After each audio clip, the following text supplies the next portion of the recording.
ঠিকই বলেছিস ঘেটু। আমি তো এটাই বুঝি না যে আমরা বারবার ফেল করি, তাও স্যার আমাদের পরীক্ষা নেয় কেন? তোরা ফেল হবার জন্য এত ভয় পাচ্ছিস কেন বলতো? আমরা এখনো অনেক ছোট্ট। কিন্তু তুই এটা বল, এত পরীক্ষা দিই, পাস কবে করব আমরা? একটা কথা মনে রাখবি, কোন এক মহাপুরুষ বলেছিলেন, আজ করে जो কাল করে जो পরশো, ইতনা জলদি কিউ করে, উমর পরে হ্যায় বর্ষ। কিন্তু আমি এটা ভেবে পাচ্ছি না, আমরা বারবার ফেল করছি কেন? কি কম আছে আমাদের মধ্যে? আমাদের মধ্যে তো কিছুই কম নেই। উপরে আলাদ দেওয়া সব কিছুই আছে আমাদের কাছে। বই আছে, খাতা আছে, কলম আছে, টাইম আছে, ভালো টিচার আছে, ভালো বন্ধু বান্ধব আছে। শুধু একটা জিনিসই কম আছে, সেটা হলো পড়াশোনা করার মতো মানসিকতা। সব থাকা সত্ত্বেও শুধু পড়াশোনা করার মনটাই নেই আমাদের। এই সবাই চুপ, স্যার আসছে। Good morning sir. Good morning sir. Good morning, good morning আমার গুণধর ছাত্রছাত্রীরা, তোমরা সবাই বসে পড়ো। তোরা এতক্ষণ সবাই কি কথা বলা বলি করছিলি রে? কি বকবক করছিলি এতক্ষণ? স্যার, আমরা বকবক করছিলাম না, আমাদের মধ্যে কে ফার্স্ট হবে কে সেকেন্ড হবে এই নিয়ে আলোচনা করছিলাম আমরা। ফার্স্ট সেকেন্ডের আলোচনা করছিলি তাই না? তোরা কি আমাকে শেখাতে এসেছিস? তোদের মাস্টার আমি। স্যার, ওরা ফেল করার দিক থেকে কে ফার্স্ট হবে কে সেকেন্ড হবে এই নিয়ে আলোচনা করছিল। হাবলু, তুই বেশি কথা বলিস না, তুই চুপ কর, না হলে শেষে কিন্তু তোকে দেখে নেব। ঘেটু, তুই চুপ কর, না হলে তোকে এক্সাম হল থেকে সরাসরি অপারেশন হলে পাঠিয়ে দেবো কিন্তু।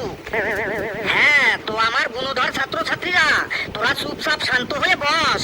আর তোদের কাছে আমার লাস্ট ওয়ার্নিং হলো, যদি কারো কাছে কোনো টুকলি থাকে বা টুকলি করার কোনো ইনস্ট্রুমেন্ট থাকে, যেমন চট্টি বই, মাইক্রো জেরক্স, হাতে লেখা টুকলি, মোবাইল, ক্যালকুলেটর, স্মার্টফোন থাকে, তাহলে আমার কাছে জমা করে যা। যদি পরীক্ষা চলাকালীন কারো কাছে কোনো টুকলি বা টুকলি করার কোনো ইনস্ট্রুমেন্ট পাই, তাহলে তার পরীক্ষা একদম ক্যান্সেল করে দেবো আর তাকে মেরে একদম সিঙ্গারা বানিয়ে ফেলবো। তার ভবিষ্যৎ একদম অন্ধকার হয়ে যাবে, যে তার বিয়েও হবে না। এই কথাগুলোই বলবেন তো স্যার আপনি?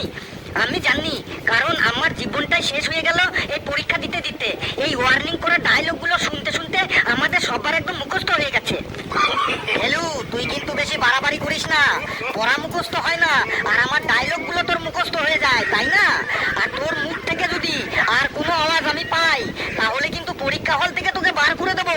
চুপচাপ বসে থাকবি, তোকে আমি অ্যাডভান্স ওয়ার্নিং দিয়ে রাখলাম।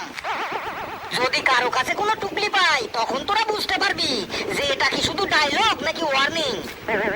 স্যার, আপনি টেনশন নেবেন না, আমাদের উপর পুরো ভরসা রাখুন। আমরা কোনো টুকলি করব না। আমাদের প্রশ্ন দিয়ে আপনি ঘুমিয়ে পড়তে পারেন। চুপ, আমি প্রশ্ন খাতা দিচ্ছি, সবাই প্রশ্ন খাতা পেলি? আরে বাপ রে বাপ, স্যার আপনি কিন্তু বিশাল স্পিডে আমাদের প্রশ্ন খাতা দিলেন। কমসে কম ঘন্টায় 500 কিলোমিটার স্পিডে খাতা দিলেন। যদি কেউ টুকলি করিস তাহলে কিন্তু ঠিক এত স্পিডে থাপ্পড় খাবি।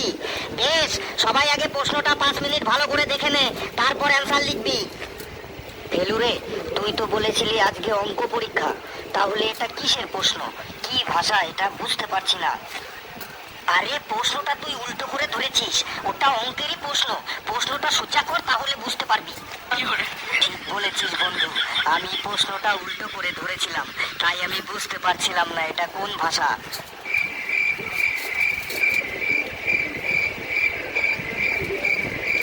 বেশ, 5 মিনিট হয়ে গেছে। এবার খাতার উপরে সবার নিজের নাম লেখ, তারপর ক্লাস, তারপর রোল, তারপর সেকশন, তারপর তোদের যার যার ফেসবুক আইডির নাম, ইনস্টাগ্রাম আইডির নাম, ফেসবুকে কতগুলো ফ্রেন্ডস আছে তাদের নাম, ইনস্টাগ্রামে কতগুলো ফলোয়ার্স আছে তাদের নাম। সবাই লিখলি? হ্যাঁ স্যার, লিখলাম। নে, এবার উত্তর লেখা শুরু কর। On your mark, ready, steady, go. Sir, আমাকে একটা খাতা দেবেন? কেন রে? এই তো এইমাত্র খাতা দিলাম। হ্যাঁ স্যার, ওই খাতাটায় ভুল হয়েছে, রোল নম্বরের জায়গায় ভুল করে আমি আমার ফোন নম্বর লিখে ফেলেছি। সব সময় ফোন নিয়ে থাকবি তো কি করবি? আর খাতা দেওয়া যাবে না, তোর ফোন নম্বর কেটে রোল নম্বর লেখ।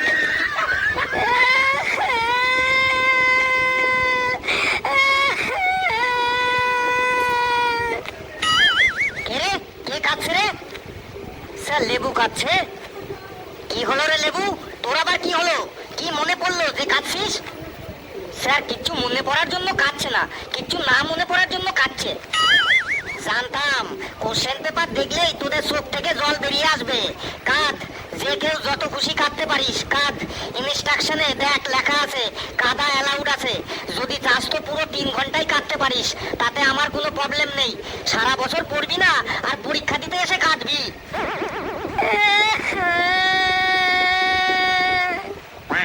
এই লেবু, তুই কাঁদিস না বন্ধু।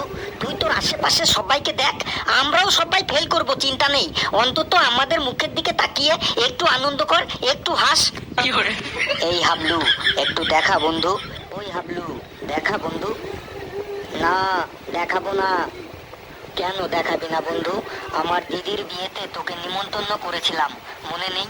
জীবনে প্রথম খাসির মাংস খেয়েছিলি আমাদের বাড়িতে। আবার আমার দাদুর বাৎসরিকে তোকে নিমন্ত্রণ করব, দেখা বন্ধু। না, যতই নিমন্ত্রণ করিস দেখাবো না।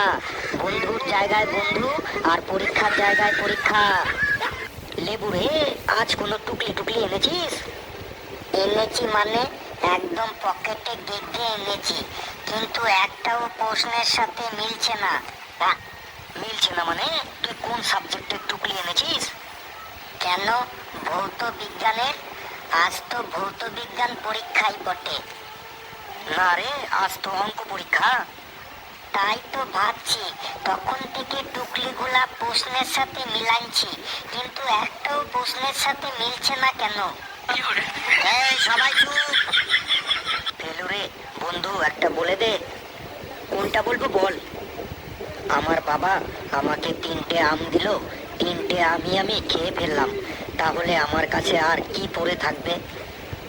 এটাও জানিস না? এটা একদম সহজ। তোর কাছে 3টে আমের আটি পড়ে থাকবে। ফেলু রে ভাই রে, আমাকে একটা বলে দে। কোনটা বলতে হবে, তাড়াতাড়ি বল। পেদুর বয়স পেদুর ভাইয়ের বয়সের 3 গুণ। পেদুর ভাইয়ের বয়স যদি 5 বছর পরে 4 গুণ হয়, তাহলে পেদুর বর্তমান বয়স কত? লেখ, পেদুর বর্তমান বয়স 6 বছর। প্রশ্নটা তুই না বুঝেই এত তাড়াতাড়ি উত্তর দিলি কিভাবে? এতে বোঝাবুঝির কি আছে? গত পরশুদিন আমি পেদুর জন্মদিনে গেছিলাম, ওর বার্থডে কেকের ওপর 6 লেখা ছিল। ঘেটু, এই ঘেটু, একটা বলে দে। কোনটা বলবো, তাড়াতাড়ি বল। অখিল বাবু তার 15 দিনের ইনকাম দিয়ে 30 দিন সংসার চালান। সে যদি 30 দিনে 10,000 টাকা ইনকাম করে, তার মাসের শেষে কত টাকা বেঁচে থাকবে? 1 টাকাও বেঁচে থাকবে না। কেন বেঁচে থাকবে না? কারণ জিনিসপত্রের যা দাম, টাকা বাঁচানো তো দূরের কথা, মাসের শেষে অখিল বাবুকে আরো টাকা ধার করতে হবে। এই ঘেটু, তুই পেছিকে বলে দিচ্ছিস কেন রে? স্যার, আমি শুধু একাই ফেল করব কেন? কালু রে, a+b² সূত্রটা বল একবার ভাই। লেখ, a²+b²+c²+d²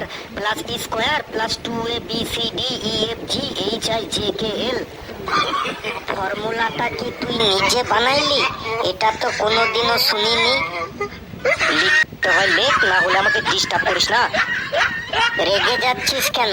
থ্যাংক ইউ ভাই, তোকে পরীক্ষার শেষে একটা আলুর চপ খাওয়াইন দেব। ফেলু রে ভাই, উপপাদ্য কাকে বলে রে?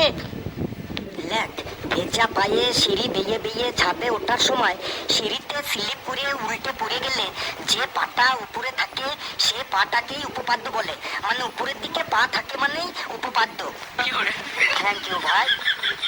ওই ফেলু ভাই, আমাকে একটা বলে দে। কোনটা বলতে হবে, তাড়াতাড়ি বল।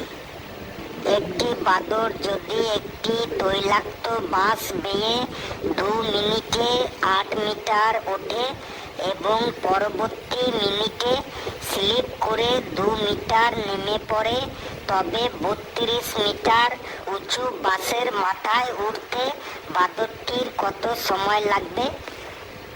একদম সহজ, 32 মিটার বাসের মাথায় উঠতে বাদরটির 2 মিনিট সময় লাগবে।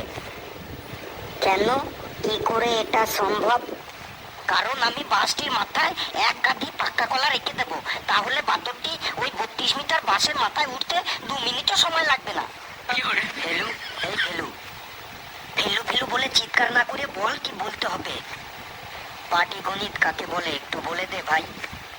লেখ, যেসব এলাকায় ভালো পাটের চাষ হয় সেই সব এলাকার পাট গাছগুলো যখন বড় বড় হয় তখন ওই পাটের জমির মালিক মানে পাট চাষি ভাই ওই পাটের জমির পাশে দাঁড়িয়ে দাঁড়িয়ে মনে মনে যে অঙ্ক করে তাকে পাটিগণিত বলে।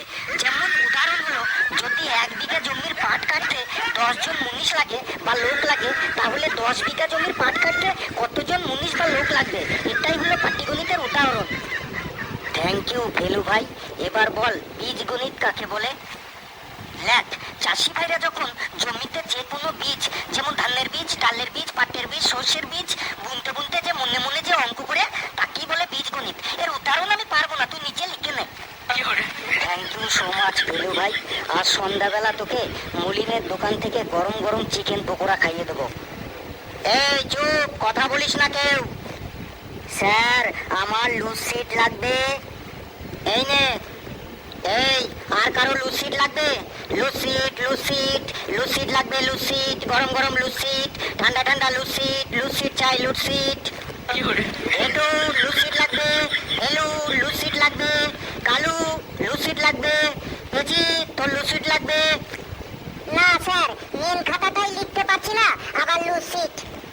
ঘেটু, অন্তত একটা নে লুজ সিট।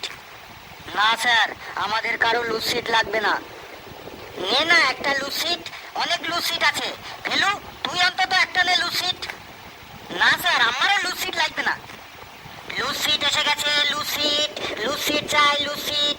কালু, তুই অন্তত একটা নে, চলে গেলে আর পাবি না গরম গরম লুজ সিট, ঠান্ডা ঠান্ডা লুজ সিট। কিরে কালু, অন্তত নে একটা লুজ সিট। স্যার দেখছেন তো কেউ লুজ সিট নেবে না, তাও আপনি কেন চেঁচাচ্ছেন?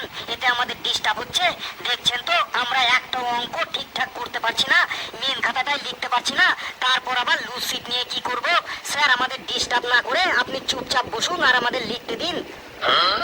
ঠিক এই কথাটাই সারা বছর তোদের ক্লাস নেওয়ার সময় আমি বলি, পড়ানোর সময় আমাকে কেউ ডিস্টার্ব করিস না, আমাকে কেউ ডিস্টার্ব করিস না, মন দিয়ে শোন। তাহলে এবার বুঝতে পারছিস তো আমি যখন ক্লাস করি আর তোরা তখন ডিস্টার্ব করলে আমার কেমন লাগে? সারা বছর ক্লাস নেওয়ার সময় আমাকে ডিস্টার্ব করে এসেছিস, এবার দেখ মজাটা কি। ফেলু রে, এই ফেলু, ফেলু ফেলু না বলে বল কি বলতে হবে। সিঁড়ি ভাঙা অঙ্ক কাকে বলে একটু বলে দে ভাই। আমি আর বলতে পারবো না, তুই নিচে লেখ প্লিজ ভাই, এটাই লাস্ট, একটু বল না ভাই সিঁড়ি ভাঙা অঙ্ক কাকে বলে। তোকে আজ বিকেলে নির্মলের দোকান থেকে লস্যি খাইয়ে দেবো। বল ভাই সিঁড়ি ভাঙা অঙ্ক কাকে বলে। লস্যি খাওয়াবি তো একদম পাক্কা? তোর দিব্যি দিয়ে বলছি, লস্যি আমি তোকে আজকে খাওয়াবোই, তুই তাড়াতাড়ি বল সিঁড়ি ভাঙা অঙ্ক কাকে বলে। লেখ, যদি কেউ ঘরের সিঁড়ি দিয়ে দোতলায় উঠতে উঠতে অঙ্ক করে আর তখনই যদি সে সিঁড়িতে স্লিপ করে পড়ে যায় আর তখন তার মনে সিঁড়ির ওপর একটা রাগ চলে আসে, তখন সে রাগের মাথায় হাতুড়ি দিয়ে এক হাত দিয়ে সিঁড়িটা ভাঙতে থাকে, আরেক হাত দিয়ে অঙ্ক করতে থাকে। এইভাবে সিঁড়ি ভাঙতে ভাঙতে অঙ্ক করাকে সিঁড়ি ভাঙা অঙ্ক বলে। তুই থাম ভাই, এবার আমি বুঝে গেছি তোকে। বাহ ফেলু বাহ, অঙ্কতে তোর যা জ্ঞান, তুই তো দেখছি এবার নতুন করে অঙ্কের বই লিখতে পারবি। এই সময় হয়ে গেছে, সবাই খাতা জমা দিয়ে দে।